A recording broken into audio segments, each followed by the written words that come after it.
നമ്മുടെ വീടിയൊക്കെ പൊളിച്ചടക്കുക കേട്ടോ. ഇപ്പം പിണറായി വിജയനൊക്കെ ഇനി വെള്ളം കുടിക്കും, ഇനിയും കുടിപ്പിക്കും. മിസ്റ്റർ പിണറായി വിജയൻ, നിങ്ങൾ അവളോടൊപ്പമല്ല, നിങ്ങൾ അവന്മാരോടൊപ്പമാണ്, വൃത്തികേട് കാണിക്കുന്നവന്മാരോടൊപ്പം. അതാണ് എന്റെ മറുപടി. പിണറായി വിജയനാണ്.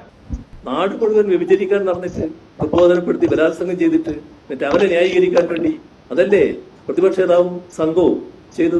സ്വയം കണ്ണാടി നോക്കിയാൽ മതി പിണറായി വിജയൻ. അപ്പോഴാണ് PT കുഞ്ഞുമുഹമ്മദിനെതിരായി ഒരു ചലച്ചിത്ര പ്രവർത്തക കൊടുത്ത പരാതി പോലീസിന് കൊടുക്കാതെ പൂഴ്ത്തിവെച്ച മുഖ്യമന്ത്രിയുടെ മുഖം മുഖ്യമന്ത്രി കാണും.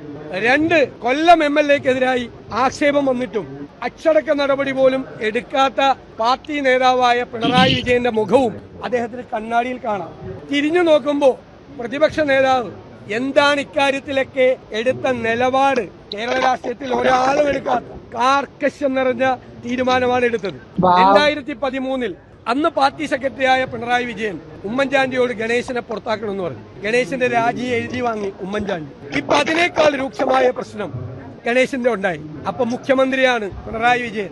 രാജിവെക്കേണ്ട ആവശ്യമില്ല, കുടുംബ പ്രശ്നമാണെന്ന് പറയുന്നു. ആ 2013 ഈ 2026 കൂടി ഒന്ന് കൂട്ടിവെച്ചിട്ട് ഒന്ന് കണ്ണാടി നോക്ക്. മിസ്റ്റർ പിണറായി വിജയൻ, നിങ്ങൾ അവളോടൊപ്പമല്ല, നിങ്ങൾ അവന്മാരോടൊപ്പമാണ്, വൃത്തികേട് കാണിക്കുന്നവന്മാരോടൊപ്പം, വൃത്തികേട് കാണിക്കുന്ന തോന്നിയാസം കാണിക്കുന്നവരോടൊപ്പമാണ്, അയ്യപ്പന്റെ സ്വർണം കക്കുന്നവരോടൊപ്പമാണ്, അയ്യപ്പന്റെ ദ്വാരപാലക വിഗ്രഹം കൊണ്ടുപോയി കോടീശ്വരന്മാർക്ക് വിറ്റ കവർച്ചക്കാരുടെ കൂടെയാണ് നിങ്ങൾ. സ്ത്രീകളെ അപമാനിച്ചവരുടെ കൂടെയാണ്. അവളോടൊപ്പമല്ല, നിങ്ങൾ അവന്മാരോടൊപ്പമാണ്. നിങ്ങളെ കണ്ണാടി നോക്കിയാൽ നിങ്ങൾക്ക് മനസ്സിലാവും. അതാണ് എന്റെ മറുപടി. പിണറായി വിജയനാണ്. നമ്മുടെ നാടിനെയൊക്കെ വളർത്തുന്നത് ആരാണ്? ഞങ്ങൾ പ്രവാസിയുടെ കൈകളാണ് കേട്ടോ. അപ്പൊ അദ്ദേഹം പറയുന്നത് കേട്ടോ നോക്കിക്കേ. കാരണം കേരളത്തിന്റെ ഇക്കോണമിയുടെ ബാക്ക് ബോൺ എന്താണ്? ഈ ഗൾഫ് രാജ്യങ്ങളിൽ നിന്ന് വരുന്ന റെമിറ്റൻസ് ആണ്. യൂറോപ്പിൽ നിന്ന് ഞാൻ പറയാത്ത എന്താ പറയുക, യൂറോപ്പിൽ നിന്ന് ആരും പൈസ അയക്കാറില്ല. സത്യം. യൂറോപ്പിൽ ചെന്ന് കഴിഞ്ഞാൽ അവിടുത്തെ ലൈഫ് സ്റ്റൈൽ വേറെയാണ്. അവിടെ ഒരു വീടൊക്കെ എടുത്തു കഴിഞ്ഞാൽ ലൈഫ് ലോങ് ഡെറ്റ് ആണ്. പിന്നെ അവരവിടെ ഒരുപാട് വെൽഫെയർ സ്കീംസും മറ്റതൊക്കെ ഉള്ളതുകൊണ്ട് അവിടെ തന്നെ കൂടും.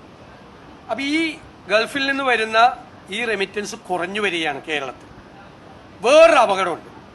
ഒന്ന്, ഈ ബ്രെയിൻ ഡ്രെയിനെ കുറിച്ച് സൂചിപ്പിച്ചു. കുട്ടികൾ മുഴുവൻ പുറത്തോട്ട് പോവാണ്.